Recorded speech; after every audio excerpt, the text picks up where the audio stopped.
No way for ఇస్లాం అనే నినాదం 2 దశాబ్దాల క్రితం ప్రతి ఊళ్ళో ప్రతి గోడపై కనిపించేది. అంటే ఇప్పుడు ఏదైతే మన చుట్టూ ఏదైతే పొలిటికల్ క్యాంపెయిన్ గురించి రాస్తుంటారు కదా, అలా అంటే ఇస్లాం తప్ప వేరే మార్గమే లేదు అని ఈ నినాదానికి ప్రాచుర్యం వచ్చింది.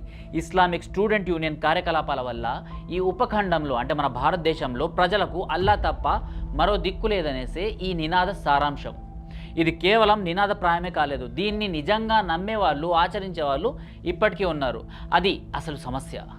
ఇస్లాం మత వ్యాప్తి కోసం ఆకర్షణీయమైన నినాదాలను ఎంపిక చేసుకోవడం అనేది మత విస్తరణ చేసే వారి వ్యూహాల్లో ప్రధాన భాగమని చెప్పాలి. తాజాగా యూపీలో పోలీస్ కానిస్టేబుల్ అల్లా తప్ప మీకు మరో దిక్కు లేదంటూ ఒక వీడియో చేయడంతో నెటిజన్లు మండిపడ్డారు. జాతీయవాదులు అగ్గి మీద గుగ్గిలమయ్యారు. జాతీయ సమగ్రతను కోరేవారు కారాలు మిరియాలు నూరారు.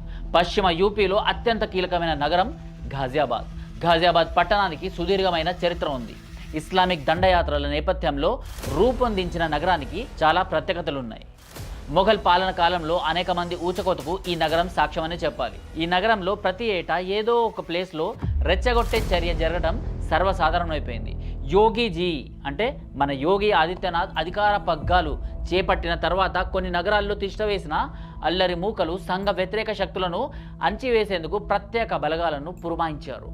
ఘాజియాబాద్ మాత్రమే కాదు, ఉత్తరప్రదేశ్ వ్యాప్తంగా ఇస్లామిక్ ఉగ్రవాద కార్యకలాపాలు తీవ్రంగానే ఉన్నాయి. 90వ దశకం తర్వాత వీటి తీవ్రత మరీ పెరిగింది. ముంబై మాఫియాకు షాప్ షూటర్లకు అసలు మూలం ఉత్తరప్రదేశ్ అనే విషయం చాలా మందికి తెలియదు. అబుసలేం సహా అనేక మంది మాఫియా డాన్లు ఉత్తరప్రదేశ్ రూరల్ మాఫియా గ్యాంగ్లకు సంబంధించిన వాళ్ళే.